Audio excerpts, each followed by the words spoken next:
আসসালামু আলাইকুম প্রিয় দর্শক। আমার প্রিয় বড় ভাইয়ের বাড়িতে সুন্নতে খাতনার অনুষ্ঠানে চলে গেলাম। তো দাওয়াত করছিল আমাকে।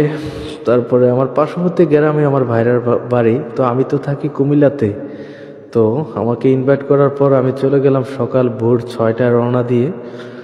যাওয়ার পর দিনটা দাওয়াত খাওয়ার পরে আসরের টাইম তো হয়ে গেল, চলে গেলাম নামাজ আদায় করার জন্য। আমি আবার যতই ব্যস্ত থাকি না কেন, যতই আনন্দ থাকি না কেন, আজান আমার কানে আসবে তো দ্রুত বেগে চলে যাব মসজিদে। তো নামাজ আদায় করার পর আপনাদের সঙ্গে কিছু ভালো মন্দ কথা শেয়ার করলাম, আর গ্রামের প্রাকৃতিক সৌন্দর্যের সাথে আপনাদেরকে পরিচয় করিয়ে দিলাম। যদিও যারা যারা গ্রামে আসেন এরকম প্রাকৃতিক পরিবেশের সাথে সকলেই নিজের মনকে মিলিয়ে নিতে চান। তো আমিও একটু চাইলাম আর কি প্রাকৃতিক পরিবেশের সাথে নিজেকে একটু মিলিয়ে নেওয়ার জন্য। খুবই ভালো লাগলো ওই মুহূর্তগুলি।